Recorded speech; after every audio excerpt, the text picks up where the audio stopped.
পাহাড়ি আঁকাবাঁকা পথ ধরে বেড়ানো মানেই বান্দরবান। নীলগিরি যে কতটা নীল হতে পারে তা বান্দরবন ভ্রমণেই দেখা যায়। এবারের গন্তব্য শৈলপ্রপাত, মিলনছড়ি, চিম্বুক হয়ে নীলগিরি।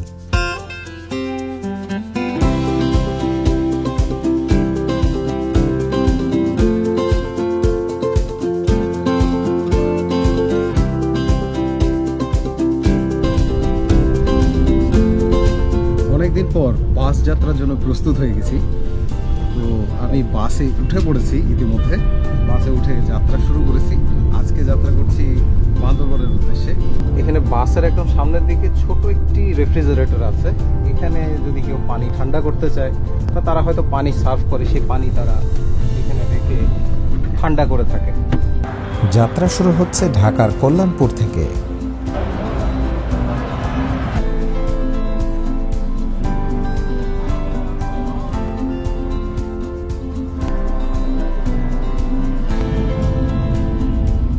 বন্দরনগরী চট্টগ্রাম হয়ে পার্বত্য জেলা বান্দরবান যাওয়ার উদ্দেশ্যে আমরা আমাদের যাত্রা শুরু করেছি। আজকের এই সুদীর্ঘ যাত্রাপথে যান্ত্রিক নিয়ন্ত্রণে রয়েছেন সেন্ট মার্টিন হুন্ডাইয়ের অভিজ্ঞ চালক মিস্টার ইউসুফ সাহেব ও তার সহযোগিতায় মিঠু এবং গাইড হিসেবে আমি রাজু আপনাদের পাশেই থাকবো। ঢাকা থেকে সরাসরি বান্দরবন যেতে চাইলে একমাত্র মাধ্যম বাস। সাধারণত নন এসি বাসে 900 টাকা এবং এই বাসের মতো বিলাসবহুল এসি বাসে 1800 টাকা পর্যন্ত ভাড়া হয়ে থাকে। ঢাকা থেকে বাসে বান্দরবান যেতে সময় লাগে 9 ঘন্টার মতো। তবে কেউ ট্রেনে যেতে চাইলে চট্টগ্রাম গিয়ে সেখান থেকে সৈকত বা প্রবাল এক্সপ্রেস ধরে যেতে হবে সাতকানিয়া। সেখান থেকে প্রায় 22 কিলোমিটার পথ স্থানীয় যানবাহনে করে বান্দরবান যাওয়া যায়। 8:45টায় যাত্রা শুরু করে 11:15টার সময় এসে পৌঁছালাম এই যে রেস্টুরেন্টে কুমিল্লার। এটা হচ্ছে জমজম রেস্টুরেন্ট। এখানে এমন একটা সময় এসে পৌঁছালো, এখন বাজে 11:15। এই সময় না লাঞ্চের টাইম না ব্রাঞ্চের টাইম, এমন একটা অবস্থা। তবে যাই হোক, এখানে আসলে এখানে আমি যা দেখলাম, এখানে চা নাস্তা থেকে শুরু করে মিষ্টান্ন, অনেক রকম খাবার, প্রায় সব রকম খাবার দাবারই পাওয়া যায়, আপনারা খেতে পারেন। তবে আমি শুধুমাত্র চাই খাবো, এছাড়া আর কিছু খাবো না।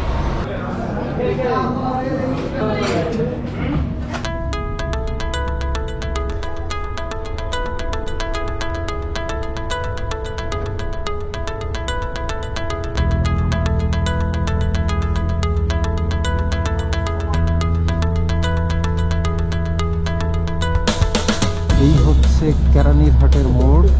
এখান থেকে সোজা চলে গেছে যে রাস্তাটা, সেটা হচ্ছে কক্সবাজারের দিকে, আর আমরা চলে যাচ্ছি দমে। এটা চলে গেছে বান্দরবান।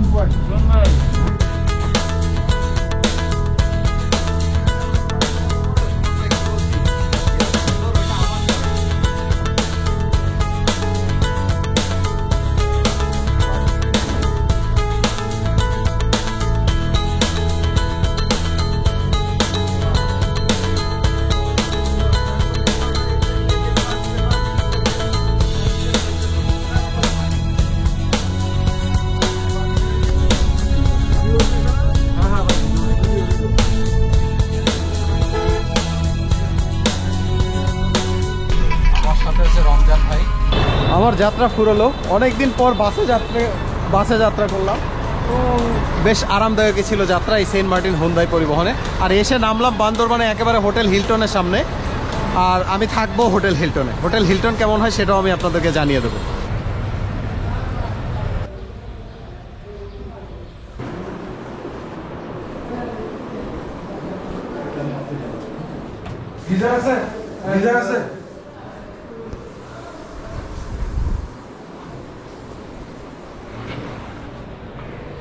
ফেস্ট রেস্টুরেন্ট আছে এখানে।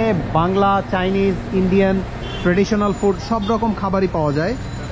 কাবাব, তান্দুরি এই জাতীয় আইটেমও এখানে অ্যাভেলেবেল আছে। এই হচ্ছে রেস্টুরেন্ট। এখানে আমি এর আগেও খেয়েছি।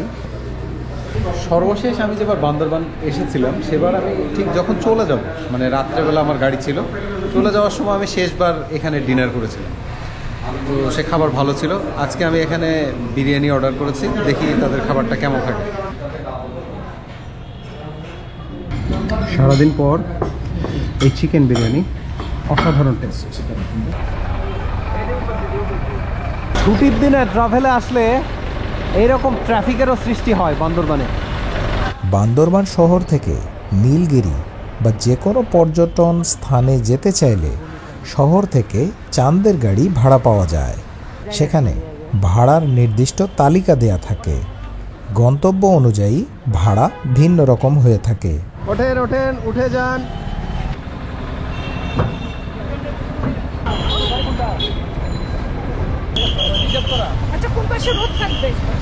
এই হচ্ছে আমার চাঁদের গাড়ি, আর বরাবরের মতো এই হচ্ছে আমার ফ্রন্ট সিট।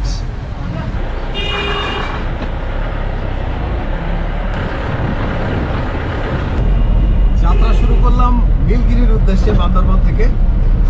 যাত্রা 2.5 থেকে 3 ঘন্টার মতো সময় লাগতে পারে। মাঝে যে জায়গাগুলোতে সুন্দর লাগবে সেই জায়গায় আমরা ছোট ছোট করে বিরতি নেব।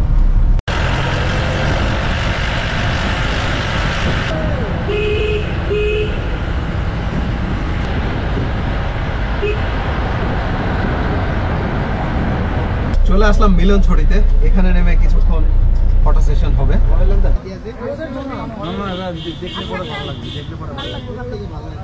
সবসময় দেখা যায় মিলনছড়ি যে এত সুন্দর, এই সৌন্দর্যটা সবসময় দেখা যায় না। তবে সৌভাগ্যবশত আমিও এর আগে যতবার এসেছি বেশিরভাগই দেখতে পারিনি, আজকে আবার দেখা যাচ্ছে, তাই আপনাদেরকেও দেখাচ্ছি। চাঁদের গাড়ির উপরে দাঁড়িয়ে দাঁড়িয়ে যাত্রা শুরু। হ্যাঁ পারবো, তুমি ওইটাই নিলে চল।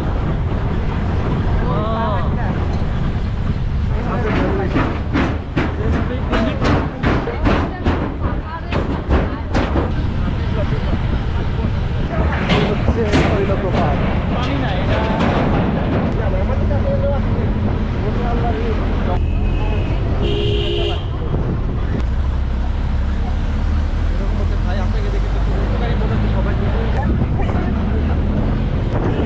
এই ছবি ভাবির কাছে পৌঁছাবে।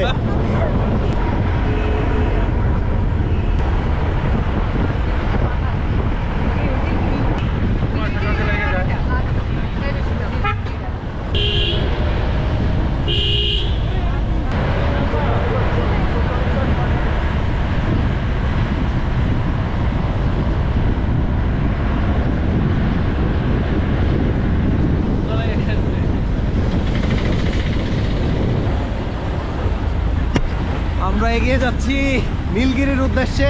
এখনো 1.5 ঘন্টার মতো রাস্তা বাকি। আমরা শুধু উপরে উঠেই যাচ্ছি।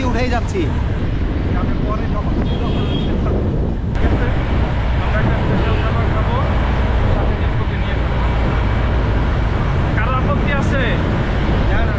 কোনো আপত্তি নাই। ভাগিনারে নিয়ে আমি আমার সাথে খাবো।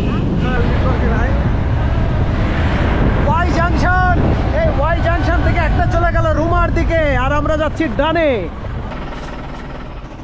ওয়াই জাংশনে আসার পরে এখান থেকে আর্মিদের পারমিশন নিতে হবে। পারমিশন নিয়ে এখান থেকে হেঁটেই যেতে হয়। হেঁটে কিছু দূর যেতে হয়, আর গাড়ি খালি যায়, এবং পারমিশন নেওয়ার পর তারপর আবার গাড়িতে উঠে যাত্রা শুরু।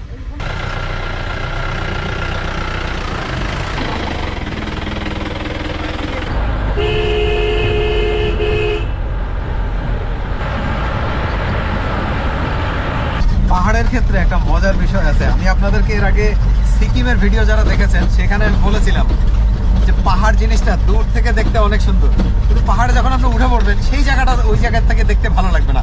পাহাড় দূর থেকে দেখতে অনেক সুন্দর লাগবে। সেই সৌন্দর্য উপভোগ করতে করতে আমরা এখন নীলগিরির দিকে যাচ্ছি।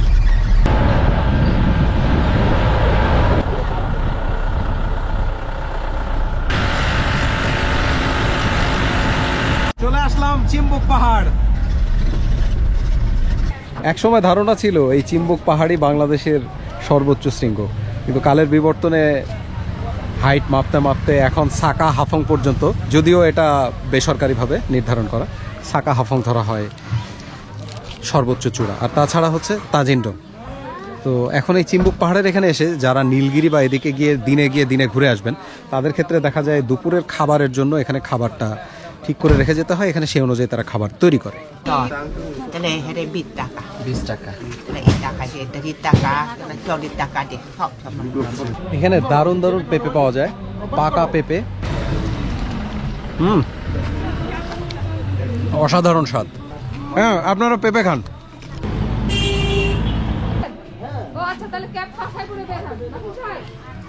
আর এখানে অনেক রকম বস্ত্র পাওয়া যায়, যেমন মাফলার, চাদর, এই জাতীয় অনেক রকম বস্ত্র পাওয়া যায়। এগুলো যদি আপনারা কেউ কিনেন একটু দামাদামি করে কিনবেন।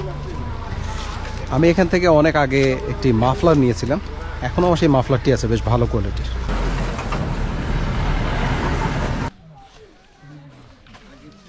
চিম্বুক পাহাড়ে ওঠার সময় এরকম ডাস্টবিন আছে, আপনারা দয়া করে আশেপাশে আবর্জনা না ফেলে ডাস্টবিনে ফেলবেন। চিম্বুক পাহাড়ে উঠতে এখন আর সেভাবে ট্রেকিং করতে হয় না, অল্প কিছু দূর উঠলেই চিম্বুক পাহাড় পাওয়া যায়।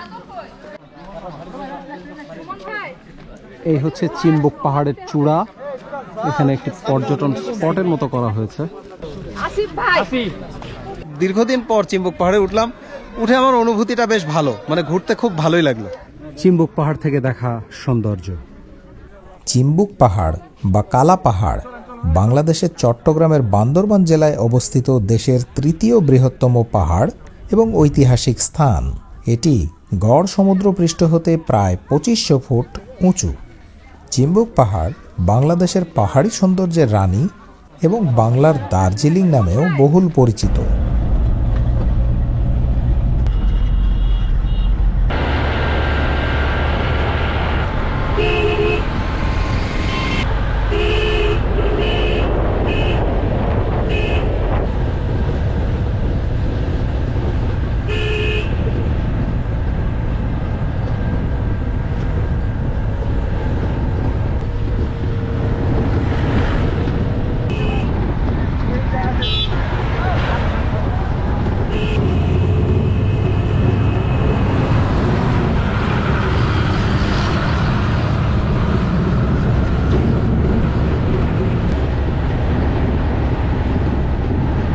এই হচ্ছে নীলগিরির পার্কিং।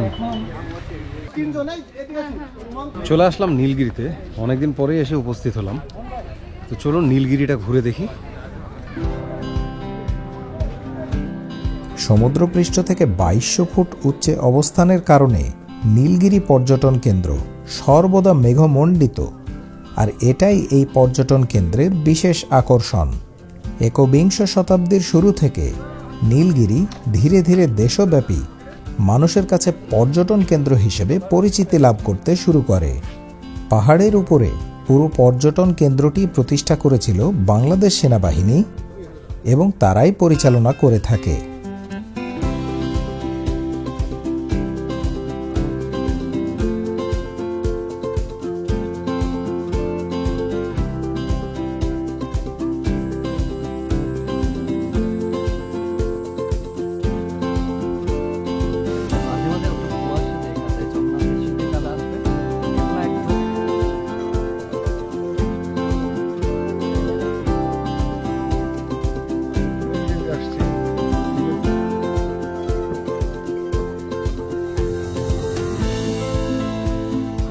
নামবেন নামবেন নামবেন নামবেন নামবেন, একবারে দৌড় দেন দৌড় দেন দৌড় দেন, নামেন নামেন নামেন নামেন।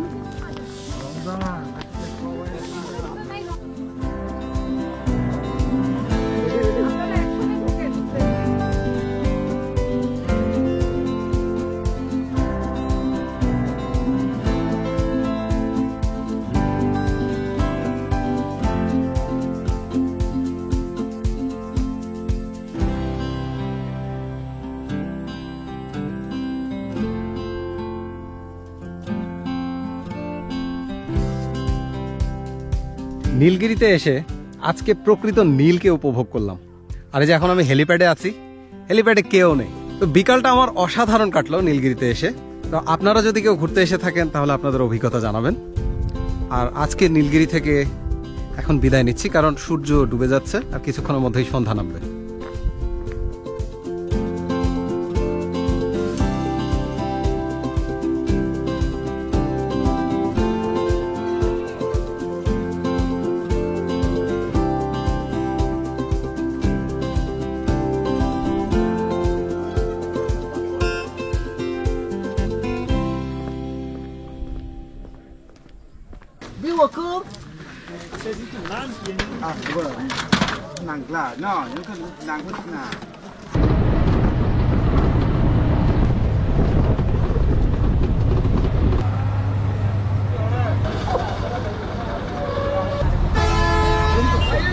বান্দরবান থেকে বিদায় নিচ্ছি। এই যে দেখা যাচ্ছে সুমন ভাই